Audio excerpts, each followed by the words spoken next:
Moves are starting to be made around the league. Rumors are swirling. Welcome into Phillies Daily, everybody. I'm your host, Mike Kennelly. Make sure you guys subscribe for more Phillies content right here on Phillies Daily. You guys are the best. I appreciate each and every single one of you. Couldn't be here without you guys. I'm glad that we are growing together here at Phillies Daily.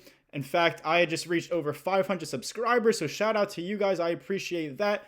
I started this channel with no YouTube experience before, no experience doing anything like this, making videos, content like this. So it's been a grind since I started back in May, but I never really thought I would make it to 500 plus subscribers. So thank you guys so much, and I'm excited to see how this channel and Phillies Daily continues to grow day in and day out. With that, let's dive right into our Phillies talk. And right away, I want to talk about somebody already on the Phillies. I know I've been talking a lot about free agent rumors, some trade rumors, all that kind of stuff, guys that could join the Phillies this offseason, but somebody that's doing really well actually right now in the Dominican Winter League is none other than Johan Rojas. He is in fact tearing it up in the Dominican Winter League so far this offseason. He's batting .330 with a .413 on base percentage, a .426 slugging percentage, .838 OPS. He has 3 doubles, 2 home runs, 13 RBIs, and 13 stolen bases in 26 games. Just incredible stuff out of Johan Rojas. Now, obviously, not the same level of talent you're facing in the Dominican Winter League as you are at the Major League level day in and day out on a daily basis, but still good to see out of Johan Rojas. Potential breakout coming for Johan Rojas. He's got a lot of the skills, a lot of the tool set that you want out of a major league outfielder. Obviously, his speed and his defense, just the offense hasn't been there throughout his first couple years and first couple stints with the Phillies at the major league level. But maybe he is showing some signs as he's getting older, as he's developing, and potentially could be a long-term solution in the Phillies outfield. However, before we jump into a possible building block, a possible long-term solution with Johan Rojas, he has been in trade rumors this offseason. Doesn't necessarily mean that he's being shopped. Doesn't necessarily mean that the Phillies are trying to trade him. Doesn't necessarily mean that he has enough trade value to be able to even be worth trading. At that point, just keep him. But doing really good in the Dominican Winter League. He has the tool set. He has the skills that teams want in an outfielder. He's still young, and he's shown some signs throughout his 10 years of the Major League Baseball with the Phillies that he could be a solid, everyday starting outfielder, at least a platoon guy, bench guy for a good team, or even just a bad team. He could be an everyday starter for a bad team, but who knows?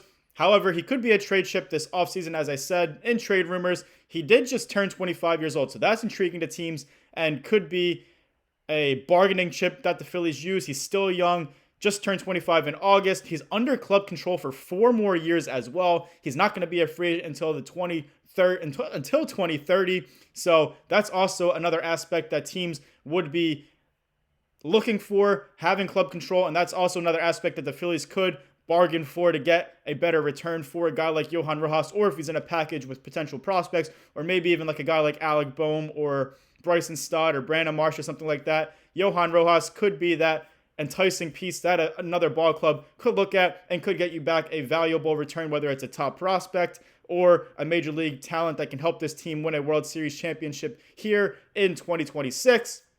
Obviously, he can play all three outfield spots. Mostly he's been center field with the Phillies when he's up with the big league club, but he has played left and right as well. He has MLB experience, which you can't say about a lot of guys, obviously younger guys.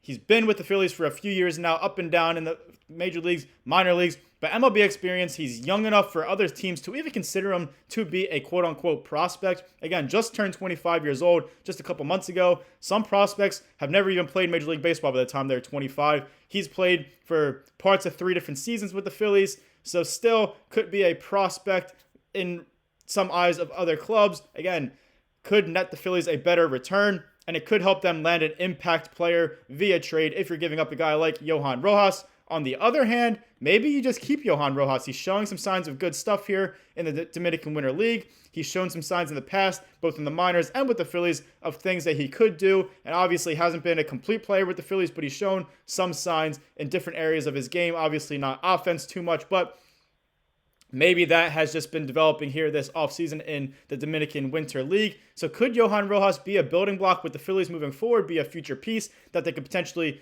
build around as their aging roster continues to get older. Maybe they move on from some of these guys, and then you have to count on these younger guys to try to step up and fill these voids left by these older veterans that are no longer on the team or just getting older and declining in play. That's why they're trying to hold on to these top prospects in Andrew Painter, Aiden Miller, Justin Crawford, and all these different trade talks as well, because they could obviously be cornerstone type of players for the Phillies. But Johan Rojas could also be a very valuable player for this team for a long time. He's also a right-handed outfield bat. The Phillies obviously are looking for more right-handed hitters, more so with power. Johan Rojas doesn't necessarily have the power, does not necessarily has shown that throughout his major league career or in the minor leagues, but who knows? He's still just 25. He could develop some power as he goes on throughout his career. Right now, the Phillies have left-handed hitters in the outfield. Right now, Brandon Marsh is a left-handed hitter. Justin Crawford, their top outfield prospect, who's expected to be on the opening day roster and help this club in 2026 at the major league level. He's a left-handed hitter. Other than that, they have Weston Wilson as a guy in the outfield. They have no longer Harrison Bader. He's a free agent. Maybe he's back, but he's a right-handed bat. Nick Castellanos, he's a right-hander, but he's expected to be traded or released. Max Kepler was a left-hander. He's a free agent. So they're trying to get these right-handed bats just to offset those two lefties in Brandon Marsh, Justin Crawford, and as well some other lefties in the lineup. Bryce Harper obviously is a lefty. Bryson Stott's a lefty when he's in there, among some other guys that can bat lefty as well. If Kyle Schwarber's brought back, he's a lefty. So they're trying to get some more right-handed bats here. Also, if they were to sign either Kyle Tucker or Cody Bellinger, two of the top outfield options here in free agency, they're both left-handers, so they would need a right-handed bat, and Johan Rojas does provide them with a right-handed bat. He's a .252 career hitter with the Phillies since he joined the big league club in 2023. Obviously, different stints in 2023, 2024, and this past year in 2025, up and down through the minors. But .252 career hitter in 250 career major league games. He's obviously known for his elite speed and his elite caliber defense. Maybe he's finally putting it together on offense at the plate. Again, hasn't really shown that. We all know has been a very, very bad part of his game this past year in 2025 and 2024. He actually did bat over 300 in 2023 in his first taste of Major League action. Obviously didn't play too much, not a huge sample size, but maybe that was there. But right now, batting .330 in the Dominican Winter League with some extra base hits, some RBIs, and obviously still showing that speed with those 13 stolen bases. And again, could be a building block, could be a future piece. He's just 25 years old. He's got 4 more years of club control. So rather than trade him away, maybe you keep him for these next 4 years or even longer and hope that he can show some signs and keep developing at the plate and then really turn into a complete all-around player and be a long-term solution for the Phillies in the outfield. Could help them stay in contention and possibly win multiple championships. It's weird to say that about Johan Rojas, but he does have the tool set to be a very, very, very good outfielder at the major league level if he can just finally put it together at the plate. Shifting gears completely here. It is almost the winter meetings time, just next week. So really close now. We're here almost at the weekend. We are getting very, very close, and it's very exciting because obviously the Phillies are a bigger market team. They're a team with championship caliber expectations. They've come up short in the playoffs after winning their division the past 2 years, lost in the NLDS to the Mets the first year, and then the Dodgers this past year. So they're trying to get over that hump. They're trying to stay relevant. They're trying to outbeat the Dodgers and win a World Series in 2026 and hopefully be in contention for the next couple of years. Obviously, they could be without Kyle Schwarber if he walks, Jake Remito if he walks, Nick Castellanos is most likely gone, could be without Harrison Bader, and all these guys, Ranger Suarez. So the team could look a little different, but they still have a very good team. The starting rotation is still very elite. They got some really good bullpen pieces. They got Bryce Harper. They got Trey Turner. They got some other guys, Alec Boehm, a bunch of different guys that can still help this team win a championship, but you got to add somebody, and especially if Kyle Schwarber walks in free agency, all of a sudden you need a designated hitter. Obviously, they have options on the roster right now. Bryce Harper could DH, but at this point of his career, you don't really want him being a sole DH, especially with the contract that he's on. Alec Boehm can help at DH sometimes, among some other guys. Or you can bring in a guy like the veteran Paul Goldschmidt. Now, Paul Goldschmidt obviously is not the same player he used to be. He's older now. He's a 38-year-old right-handed hitting first baseman. So there's a right-handed bat that the Phillies could be looking for with some power, with some pop. He wants to continue playing. He doesn't want to retire yet. And he was just a National League MVP just a few years ago in 2022 with the St. Louis Cardinals. And he was in multiple MVP conversations throughout his major league career. He's a 7-time All-Star, 5-time Silver Slugger, 4-time Gold Glover at first base, future Hall of Famer. He's a career 288 hitter. Now, he's declining with age the past 2 years. You can see that past 3 years even. He used to be like a 290, even 300-plus hitter year in and year out throughout the early parts and even middle stages, and even later stages. Again, 2022, incredible season. He batted over 300. Incredible power as well just a few years ago.